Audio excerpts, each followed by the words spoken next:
शुरुआत करते हैं आज की न्यूज़पेपर की। हम पीआईबी के साथ में पीआईबी की पहली न्यूज़ देखने वाले हैं नेशनल लॉजिस्टिक पॉलिसी से संबंधित। ठीक है, तो 2020-21 के बजट में केंद्र सरकार की तरफ से नेशनल लॉजिस्टिक पॉलिसी की घोषणा करी गई थी कि हम इस नीति को लेकर के आएंगे। इस नीति में सेंट्रल गवर्नमेंट और स्टेट गवर्नमेंट इसके साथ में जो रेगुलेट करने वाली बॉडी होने वाली हैं, तीनों की भूमिका को इसमें क्लियर करने की बात कही गई थी। भारत का लॉजिस्टिक क्षेत्र 20 से अधिक सरकारी agency, 37 export promotion council, 500 certification, 1000 commodities और 160 बिलियन अमेरिकी डॉलर के साथ बाजार के साथ अत्यधिक जटिल और विभाजित है। लॉजिस्टिक सेक्टर मतलब कि हमारे यहाँ माल की ढुलाई वाला सेक्टर। इसके साथ साथ में इसमें 12 मिलियन एम्प्लॉयमेंट बेस हैं, 200 शिपिंग एजेंसी हैं, 36 लॉजिस्टिक सर्विस हैं, 129 इनलैंड कंटेनर डिपो हैं, 168 कंटेनर फ्रेट स्टेशन हैं, 50 आईटी इकोसिस्टम हैं, बैंक और बीमा एजेंसी भी इसमें आ जाती हैं। 22 मिलियन से भी ज़्यादा लोगों को ये रोज़गार प्रोवाइड करता है। इसीलिए इस सेक्टर में सुधार करने से इनडायरेक्ट लॉजिस्टिक लागत में हमको 10% की कमी आने वाली है। निर्यात में 5 से 8% की वृद्धि हो जाएगी। ठीक है, तो आने वाले टाइम में भारतीय लॉजिस्टिक मार्केट जो कि आज के टाइम में 160 बिलियन अमेरिकी डॉलर का है, ये बढ़कर के 215 अमेरिकी बिलियन डॉलर होने वाला। आज के टाइम में लॉजिस्टिक लागत जो कि जीडीपी का 14% है, 2022 तक इसको घटा कर के हमें 10% करने का लक्ष्य सरकार ने रखी थी। तो लॉजिस्टिक नीति आखिर सरकार लाना क्यों चाहती है? इससे भारत की जो व्यापार कंपटीशन है ना, इसमें सुधार होने वाला। हमारे यहाँ के जो प्रोडक्ट हैं अब और भी सस्ते हो पाएंगे क्योंकि माल की ढुलाई में पैसा कम लगने वाला है। इसके साथ साथ में विश्व रैंकिंग में भारत के प्रदर्शन में सुधार से भारत को वर्ल्ड लेवल पर लॉजिस्टिक सेंटर बनाने में ये नीति मददगार साबित होगी। इस नीति में सिंगल विंडो इलेक्ट्रॉनिक लॉजिस्टिक बाजार के गठन की बात है, रोजगार सृजन की बात करी जाती है। इसमें एमएसएमई को और भी ज़्यादा कॉम्पिटिटिव हम बनाएंगे। 2020-21 में लॉजिस्टिक नीति के लिए कुछ कुछ घोषणाएं कम करी गई थी, जिसमें पहली नंबर की बात ये थी, ठीक है, लॉजिस्टिक नीति हमारी बेहतर रहेगी, परिवहन की हमारी लागत कम होगी। इसके लिए केंद्र सरकार ने जीएसटी लेकर के आई है, जिसने परिवहन की लागत को 20% कम कर दिया। जितने भी वेयर हाउस हैं इनकी हम जियो टैगिंग करेंगे। मछली और नाशपाती के लिए कोल्ड स्टोरेज चेन को हम बढ़ावा देंगे। वेयर हाउसिंग डेवलपमेंट और रेगुलेटरी अथॉरिटी WDRA संबंधी मानदंडों को हम बेहतर तरीके से अपनाने के लिए भंडारण को हम बढ़ावा देंगे। भारतीय खाद्य निगम इसके अलावा पब्लिक प्राइवेट पार्टनरशिप मॉडल पर ब्लॉक लेवल पर वेयर हाउसिंग स्थापित करने के लिए विजिबिलिटी गैप फंडिंग की सुविधा प्रोवाइड करी जाएगी। बीजों का भंडारण करना है, इसके लिए स्व सहायता समूह के माध्यम से बीज हम प्रोवाइड करेंगे। इससे भी लॉजिस्टिक नीति में लॉजिस्टिक लागत में कमी आने वाली है। कृषि ट्रेनों को भी BBB मॉडल पर हम चलाएंगे। जल्दी खराब होने वाले खाद्य पदार्थों की शीघ्र आवाजाही के लिए रेफ्रिजरेटेड वैन और पैसेंजर ट्रेनों को साथ जोड़ा जाएगा। फिर कृषि उड़ान योजना के अंतर्गत क्या किया गया है, जो जल्दी खराब होने वाले खाद्य पदार्थ हैं उनको हम हवाई जहाज़ से एक जगह से दूसरी जगह ले करके जाएंगे। ठीक है, और ये काम हम विशेष तौर पर करने वाले हैं पूर्वोत्तर क्षेत्र में, आदिवासी क्षेत्र में। जैविक उत्पादों को सरकार बढ़ावा देगी। इसके लिए राष्ट्रीय जैविक मार्केट का विकास किया जाएगा। बागवानी को बढ़ावा देने के लिए क्लस्टर का दृष्टिकोण हम अपनाएंगे। इसके लिए एक जिला एक उत्पाद को प्रोत्साहन हम देने वाले हैं। फिर वेयर हाउसिंग के लिए पैसे की ज़रूरत पड़ेगी, तो उसको वित्त पोषण को बढ़ावा देना है। राष्ट्रीय बाजार नेशनल एग्रीकल्चर मार्केट के साथ इसकी इंटीग्रेशन को हमें प्रोत्साहित करना है। उदय योजना के अंतर्गत 100 और हवाई अड्डे हम स्थापित करेंगे। ठीक है, वर्तमान में 600 हवाई जहाज़ों में और 1200 हवाई जहाज़ों को हम शामिल करने वाले हैं। कुछ कुछ फैक्ट और देख लेते हैं हम नेशनल लॉजिस्टिक पॉलिसी से संबंधित। ठीक है, यहाँ पर हमें राष्ट्रीय लॉजिस्टिक्स नीति को यदि देखें तो इसको सरकार ने अचानक नहीं बना दी है, इसके लिए सरकार को 8 साल लग गए हैं। हम सभी को 13 से 14% की लॉजिस्टिक खर्चा को जल्दी से जल्दी कम करना है, सिंगल डिजिट में लाना अभी है, डबल डिजिट में चल रहा। यूनिफाइड लॉजिस्टिक्स इंटरफेस प्लेटफॉर्म का यहाँ पर जिक्र किया गया है, जिसको शॉर्टकट में यूलिप। तो यूलिप और परिवहन क्षेत्र से संबंधित सभी डिजिटल सेवाओं को हम एक ही वेबसाइट पर लेके आ रहे हैं। गति शक्ति और राष्ट्रीय लॉजिस्टिक नीति एक साथ अब देश को नई कार्य संस्कृति की ओर लेकर के जा रही हैं। इसमें बताया जा रहा है कि गति शक्ति और राष्ट्रीय लॉजिस्टिक नीति दोनों के आने से हमारा जो परिवहन सेक्टर है इसमें काफ़ी सुधार आने वाला है।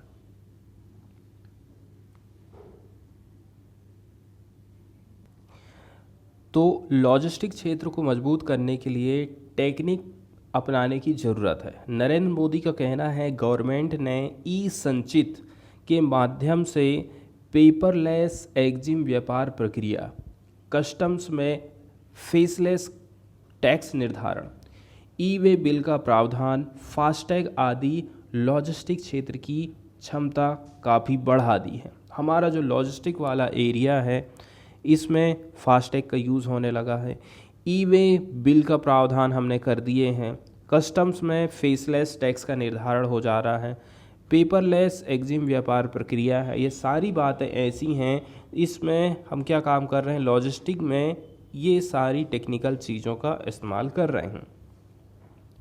उन्होंने लॉजिस्टिक क्षेत्र से संबंधित मामलों को सुगम बनाने में जीएसटी जैसे एकीकृत टैक्स प्रणाली के महत्व को भी समझाया था। ड्रोन नीति में भी हमने कुछ बदलाव करे हैं, इससे इस स्कीम से जोड़ना है हमें और लॉजिस्टिक क्षेत्र में ड्रोन का यूज़ हमको बढ़ाना है। उनका कहना है इतना कुछ करने के बाद ही हम राष्ट्रीय लॉजिस्टिक नीति लेकर के आए हैं और हम जो लॉजिस्टिक क्षेत्र की लागत है इसको 13 से 14% जो चल रहा है अभी, इसको घटा करके हम सिंगल डिजिट में लाने वाले हैं। अब फिर बात कर लेते हैं यूनिफाइड लॉजिस्टिक इंटरफेस प्लेटफॉर्म। इस प्लेटफॉर्म के माध्यम से परिवहन क्षेत्र से संबंधित सभी डिजिटल सेवा जितनी भी हैं एक ही वेबसाइट पर हम ला देंगे, जिससे निर्यातकों को लंबी और बोझिल प्रक्रियाओं से हम फ्री करेंगे। इसी तरह नीति के अंतर्गत एक नया digital platform ease of logistic services, ठीक है, एक तो रहा था यूलिप और दूसरा है कौन सा, ease of logistic services, E logs, इसको हम शुरू करें हैं। उनका कहना है इस वेबसाइट के माध्यम से इंडस्ट्री के ग्रुप, उद्योग संघ ऐसे किसी भी मामले को सरकारी एजेंसी के समक्ष उठा सकते हैं जिसमें उनके संचालन और प्रदर्शन में समस्या आ रही है। ऐसे मामले के तेजी से समाधान के लिए पूरी व्यवस्था हमने करे हैं।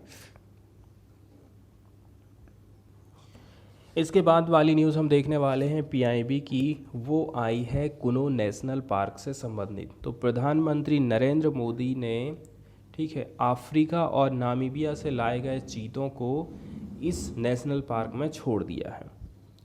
2 जगह से भारत ने चीतों को लाने की प्लानिंग करा था कि हम नामीबिया और दक्षिण अफ्रीका से चीता को लेकर के आएंगे और इसके लिए पार्टिकुलर मध्य प्रदेश का कुनो नेशनल पार्क ही चुना गया था, क्योंकि यहाँ की जो जलवायु है, यहाँ का जो वातावरण है, नामीबिया और साउथ नामीबिया के वातावरण से काफ़ी मेल खाता, इसलिए इनको यहाँ पर लाया गया है। नामीबिया से लाए गए चीतों को प्रोजेक्ट चीता के अंतर्गत, जो कि मांसाहारी बड़े जंगली जानवरों के जो मांसाहारी बड़े बड़े जंगली जानवर होते हैं, इनको हम इंटर अंतर महाद्वीपीय स्थानांतरण की दुनिया की पहली परियोजना है। इसके अंतर्गत भारत में इसको हम लाए हैं।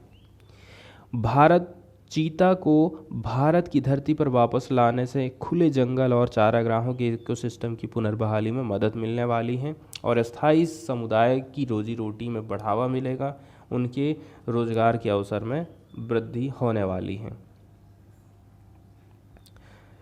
तो 1952 से ही भारत से चीता विलुप्त घोषित हो चुका था। जिन चीतों को छोड़ा गया है वे नामीबिया के हैं और उन्हें इस साल की शुरुआत में हस्ताक्षरित सिग्नेचर किए गए एक समझौता ज्ञापन के अंतर्गत भारत लाया गया है। भारत में चीता को प्रोजेक्ट चीता के अंतर्गत, जो कि मांसाहारी बड़े बड़े जंगली जानवरों के एक महाद्वीप से दूसरे महाद्वीप स्थानांतरण की एक योजना है, परियोजना है। ये पहली परियोजना है, इसके अंतर्गत हम भारत इनको लेकर के आए हैं।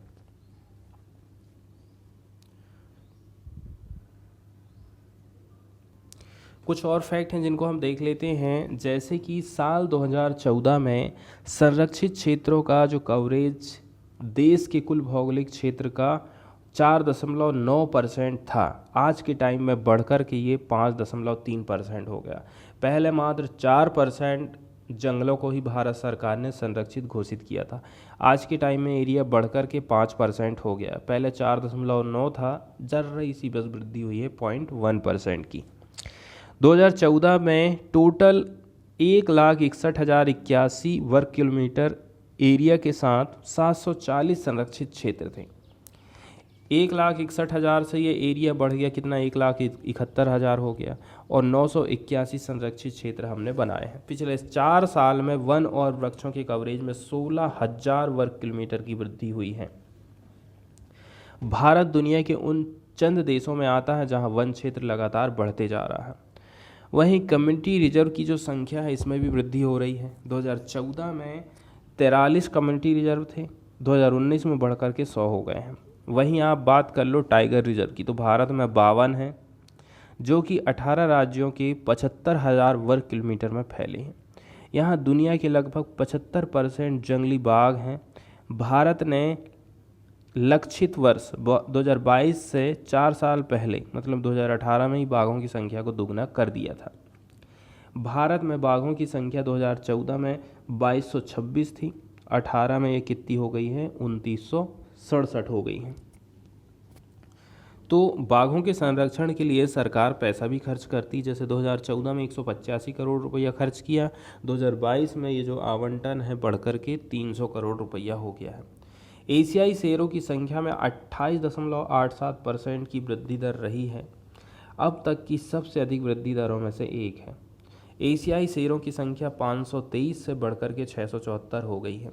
भारत में 2020 के हिसाब से तेंदुओं की जो संख्या है 12,852 है और 2014 के पिछले अनुमानों के अनुसार ये संख्या 7,910 थी। 60% की वृद्धि यहाँ पर हमको दिखाई दी है। जल शक्ति मंत्रालय की अगली न्यूज़ हम देखने वाले हैं। इसमें बताया गया है अंडमान और निकोबार द्वीप समूह बन गए हैं पहले स्वच्छ सुजल प्रदेश। पुडुचेरी बन गया है हर घर जल के रूप में सत्यापित संघ राज्य क्षेत्र। अंडमान और निकोबार द्वीप समूह के सभी 62,037 ग्रामीण परिवारों में और पुडुचेरी के 1.14 लाख ग्रामीण परिवारों में नल कनेक्शन के माध्यम से पीने योग्य पानी पहुंचाया गया है। तो अंडमान और निकोबार द्वीप समूह बन गए हैं क्या, पहले स्वच्छ सुजल प्रदेश। पुडुचेरी ने स्वयं को हर घर जल सत्यापित संघ राज्य घोषित कर दिया है। 15 अगस्त 2019 को जल जीवन मिशन के शुभारंभ के टाइम में अंडमान और निकोबार द्वीप समूह और पुडुचेरी के 46%, 81% ग्रामीण परिवारों के पास नल कनेक्शन के माध्यम से पीने योग्य पानी की व्यवस्था थी। कोविड-19 आया। कोविड-19 की चुनौती के बाद भी पंचायत के प्रतिनिधि, पानी समिति और दोनों संघ राज्य क्षेत्र के जिला अधिकारियों के लगातार प्रयास किए गए, तब जाकर के सभी ग्रामीण परिवारों में नल के पानी के कनेक्शन प्रावधान किए जा सके। इसके बाद हम देख लेते हैं द हिंदू की साइंस वाली प्रमुख खबरों को। तो साइंस की जो पहली खबर आई है वो आई है क्लाइमेट चेंज से संबंधित। क्लाइमेट चेंज को हम समझने की कोशिश करते हैं। देखिए, सबसे पहले तो आप क्लाइमेट को समझ लीजिए और मौसम को समझ लीजिए। मौसम का मतलब होता है दिन प्रतिदिन के हिसाब से जो हम वायुमंडल में घटनाएं घटित हो रहे हैं, टेम्परेचर में कमी ज़्यादा आ रही है, मौसमी जो चेंजेस आ रहे हैं उनको हम कहते हैं मौसम। ठीक है, एक होता है मौसम, जैसे कि आज का मौसम कैसा है, तो हम कहते हैं आज बारिश हो सकती है, आज का मौसम ठंडा है। वहीं क्लाइमेट, जलवायु हम किसको बोलेंगे? जलवायु एग्जाम्पल के तौर पर हम जलवायु वर्ड का यूज़ कैसे करते हैं, जैसे कि जम्मू कश्मीर की जलवायु ठंडी है, राजस्थान की गर्म जलवायु है। या फिर आपसे पूछा जाए कि जो पहाड़ी राज्य हैं वहाँ पर ज़्यादा बारिश होती है, तो ज़्यादा बारिश वाली जलवायु वाले प्रदेश हैं पहाड़ी राज्य, और मासिमराम में सबसे ज़्यादा बारिश होती है। जलवायु बताती है कि पिछले लगभग 30 सालों से वहाँ का एवरेज वायुमंडलीय दशाएं कैसी रही थी, एवरेज मौसम वहाँ का कैसा रहा था। इसलिए हम बोलते हैं कि जम्मू कश्मीर की जलवायु ठंडी है, क्योंकि पिछले 30 साल का आप हिसाब किताब देख लोगे तो वहाँ का जो एवरेज टेम्परेचर है वो ठंडा ही रहा है, इसलिए हम उसको जलवायु बोलते हैं। अब जलवायु में बदलाव किस प्रकार से हम देख रहे हैं? क्लाइमेट चेंज का मतलब ये है, गर्मी को लेकर के यदि आप देखोगे, पहले जितनी गर्मी पड़ती थी उससे कहीं ज़्यादा गर्मी पड़ने लगी है, इसको हम कहेंगे कि क्लाइमेट चेंज के चलते चलते ऐसा हो रहा है। दूसरे नंबर की बात यह है, बारिश को लेकर के आप देख लीजिए, एक तो बारिश होती है तो बहुत ज़्यादा तेज़ बारिश हो रही, बाढ़ आ जा रही, या तो फिर सूखा पड़ जा रहा। पहले जिस हिसाब से बारिश हुआ करती थी उस हिसाब से बारिश आज के टाइम में नहीं हो रही है। तो ये सारे जो रिजल्ट आप देख रहे हैं ये बता रहा है कि ये सब क्लाइमेट चेंज के लक्षण हैं, जलवायु में परिवर्तन हम देख रहे हैं। क्लाइमेट चेंज के चलते चलते मानसून किस प्रकार से बदल रहा है उसको यहाँ पर समझाने की कोशिश करी गई है। तो कैसे करके क्लाइमेट चेंज एल्टर कर रहा है इंडियन मानसून को? एल्टरिंग मतलब होता है बदलाव लाना। रिसर्च में हम क्या पाए हैं कि जो ग्लोबल वार्मिंग है, global warming increases the fluctuation in monsoon. Global warming में बढ़ोतरी हो रही है, इसके चलते चलते जो मानसून है ना वो फ्लक्चुएट होते जा रहा है। यही कारण है कि इंडिया में बाढ़ भी दिखाई दे रही है, और दूसरी बात हमको सूखा भी दिखाई दे रहा है।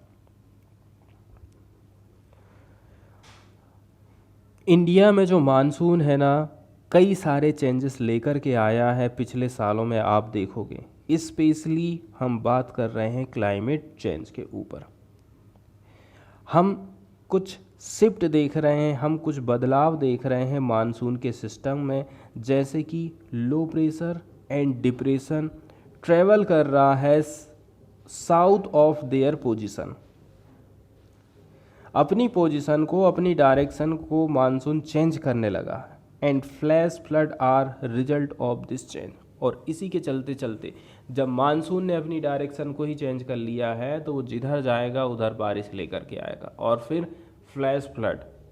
फ्लड आप देखें ना पहाड़ी एरिया में किस प्रकार से मिट्टी का मलबा और पानी इकट्ठा पूरा बहता है।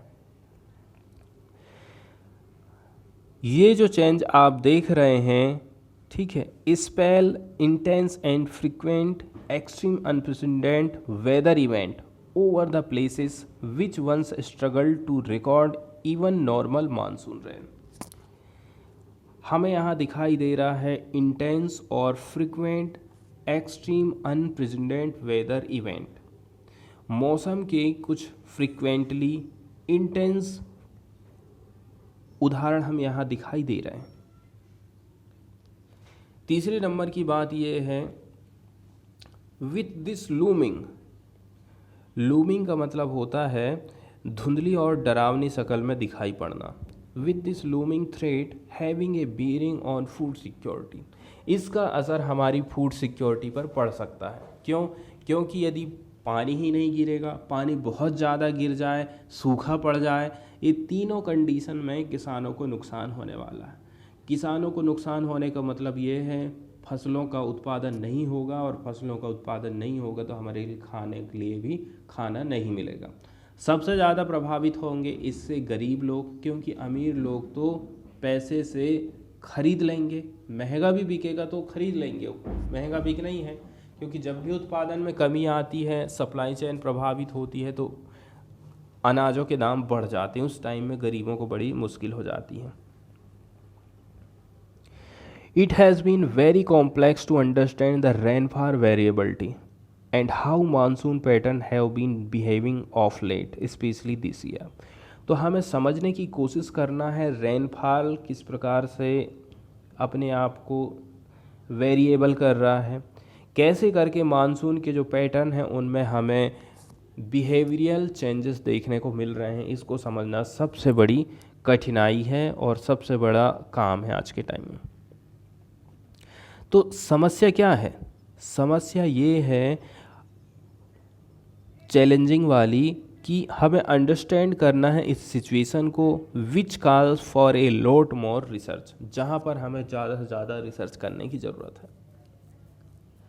क्या क्या आप देखोगे?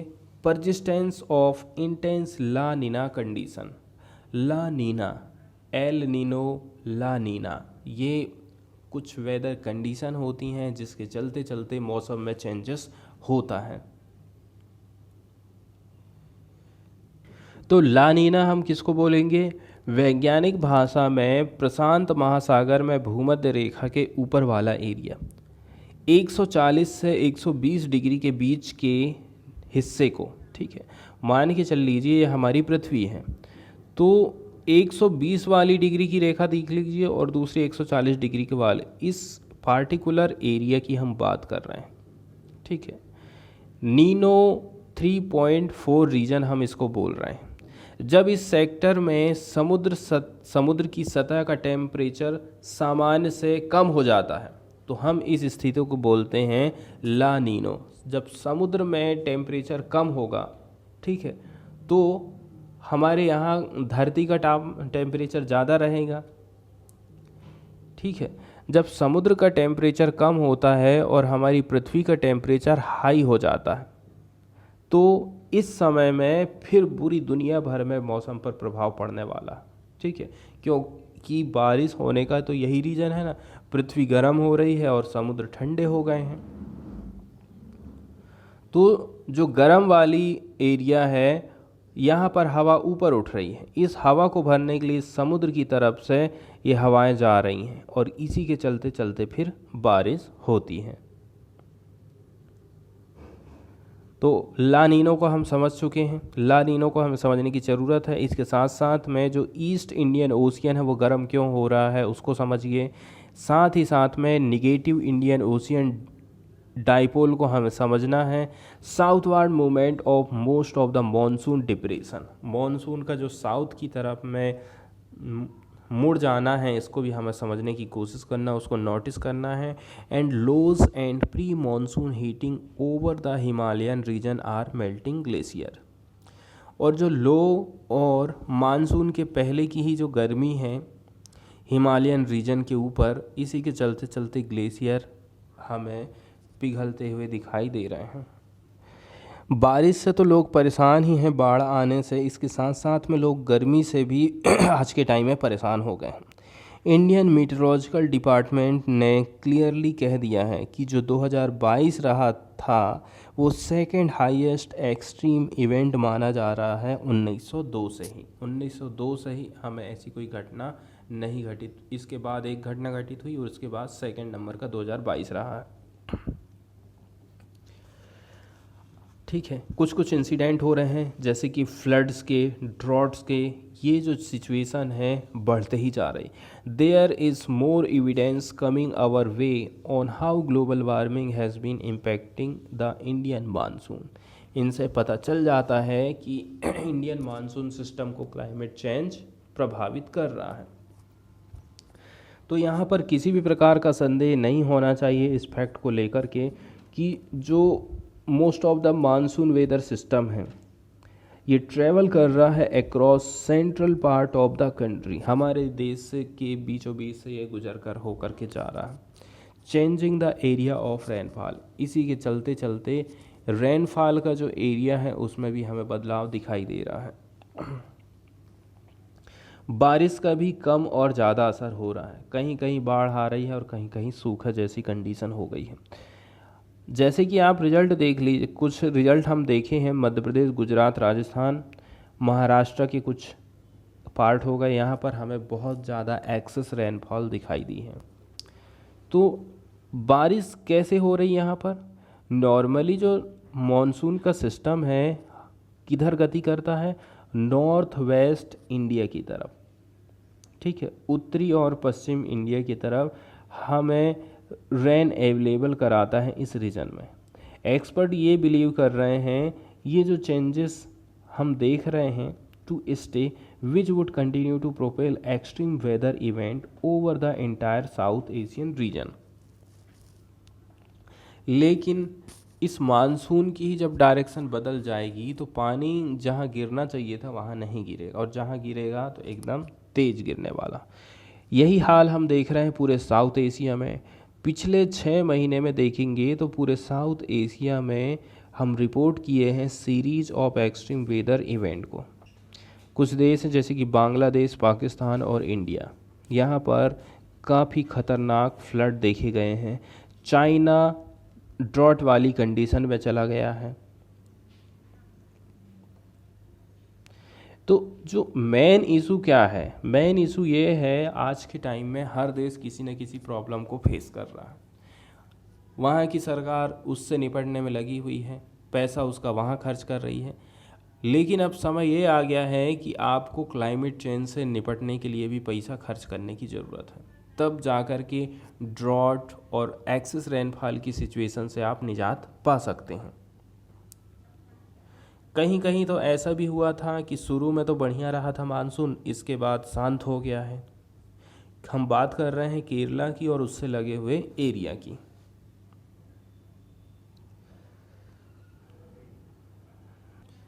क्लाइमेट चेंज और मानसून में भी जिस प्रकार से परिवर्तन आ रहा है, उसमें फ्लक्चुएशन हम देख रहे हैं, उसका पूरा पूरा असर राइस के प्रोडक्शन पर पड़ने वाला है। हर साल जो मानसून आता है वो यूनिक रहता है, but we did see a large regional and temporal variability in rainfall this year. लेकिन हमने देखे हैं क्षेत्रीय और अस्थायी परिवर्तनशीलता मानसून में। कुछ रिसर्च की गई थी, उससे ये पता चला है कि जो ग्लोबल वार्मिंग है उसने इंक्रीज़ कर दिया है क्या क्या चीज़, मानसून के फ्लक्चुएशन को। इसी के चलते चलते लंबे बोथ लॉन्ग ड्राई पीरियड्स हमें दिखाई दे रहे हैं and short spell of heavy rain. वर्षा हो रही है तो एकदम थोड़े से समय के लिए हो रही है, लेकिन जो ड्रॉट पड़ेगा, सूखा पड़ेगा, वो लंबे टाइम के लिए पड़ने वाला है।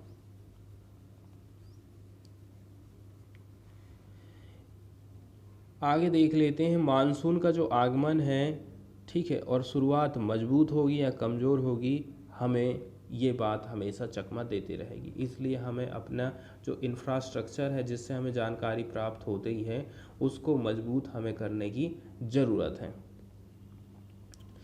वही बात कर लें, कहीं मानसून अच्छा है कहीं नहीं है, तो इससे चावल के जो उत्पादक वाले राज्य हैं यहाँ पर उसके प्रोडक्शन में भी असर पड़ने वाला है।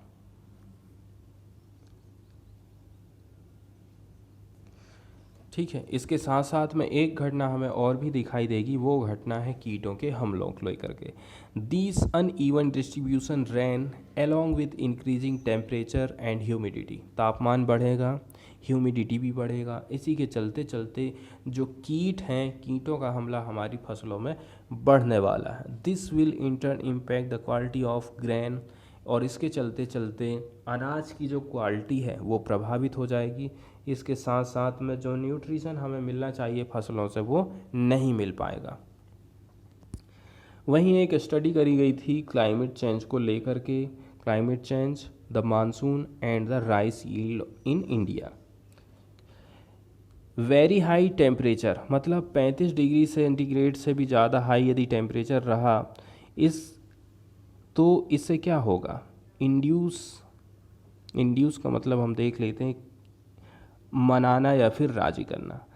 तो जो 35 डिग्री सेंटीग्रेड से भी जब टेम्परेचर बढ़ जाएगा तो जो हीट स्ट्रेस है एंड इफेक्ट प्लांट फाइकोलॉजिकल प्रोसेस, इससे प्लांट की जो फिजियोलॉजिकल प्रोसेस है ना वो प्रभावित होगी, हीट स्ट्रेस बढ़ जाएगा, leading to spikelet sterility, non viable pollen and reduce grain quality. तो उसका जो परागकण है ना, परागण है, वो भी प्रभावित होने वाला है और इससे फिर जो ग्रेन की क्वालिटी है उसमें भी कमी आ जाएगी। इसके बाद वाली न्यूज़ हम देखने वाले हैं, ऑस्ट्रेलिया से एक न्यूज़ आई है। ऑस्ट्रेलिया के वैज्ञानिकों ने एक मछली के फॉसिल्स का अध्ययन किया है, जिसकी मदद से आज से बहुत समय पहले जो प्राणी पाए जाते थे, इंसान पाए जाते थे, जानवर पाए जाते थे, जिनमें रीढ़ की हड्डी हुआ करती थी, उनकी संरचना किस प्रकार से रही होगी, उनका किस प्रकार से डेवलपमेंट हुआ है, इसमें काफ़ी मदद मिलने वाली है। तो जो साइंटिस्ट हैं ऑस्ट्रेलिया के, इन्होंने कुछ बातें खोज करी हैं जो हमें मिली हैं। प्रिजर्व फॉसिल्ड हार्ट, मछली का हृदय इन्होंने निकाला है, उसका हमें क्या मिला, जीवाश्म मिला है। And other organs of ancient armoured fish, ये मछली का एक नाम है। In a discovery that provide insight into the evolution, इनको हार्ट मिला है, इसके अलावा भी कुछ अंग मिले हैं आर्मर्ड मछली के, जिससे इवोल्यूशन में बहुत ज़्यादा मदद मिलने वाली है कि किस प्रकार से इवोल्यूशन हुआ ह्यूमन बीइंग का, जिनमें रीढ़ की हड्डी है और भी जो जानवर हैं उनका। इसमें ये वर्णन किया गया है कि जो मछली में हृदय है, ठीक है, जिसको आप कह रहे हैं प्लेकोडर्मा, ये कभी जो है ट्रॉपिकल रीफ में हमें मिला करता था। इसकी जो उम्र है वो 380 मिलियन साल बताई जा रही है, ठीक है। उस टाइम में डेवोनियन पीरियड हुआ करता था। हमारे पास में जो जीवाश्म मिला है वो 250 मिलियन साल पुराना है। यदि आप तुलना करते हो पिछली जितनी भी फिश के हार्ट मिले हैं उससे आप इसको कंपेयर करोगे तो जो फॉसिल वाला लिवर है, स्टमक है, इसके साथ साथ में इंटेस्टाइन का मतलब होता है आंत। तो तीन चीज़ें, लिवर, स्टमक और intestine. From these placoderma helped give a fuller view of the internal anatomy at a pivotal time in the history of vertebrate, ठीक है। तो आज से 300 साल पहले, 300 मिलियन साल पहले, 250 मिलियन साल पहले किस प्रकार से हृदय हुआ करता था, आंतें कैसी थी, लीवर कैसा था, ये सारी जानकारी यहाँ से वैज्ञानिक लोगों को मिल जाती है। एक वर्ड है ट्रांसलूसेंट, ठीक है, जिसमें से प्रकाश रेखा गुजर सकती है परंतु जो पारदर्शी नहीं है, पारभासक या फिर पारभासी। तो एक जेलीफिश है जो कि पारभासी है, प्रकाश तो गुजर जाता है लेकिन पूरी तरह से पारदर्शी ये नहीं होती है। Tiny translucent jellyfish can revert का मतलब क्या होता है, रिटर्न कर लेना अपने आप को, पूर्व दशा में लौट जाना, टू एन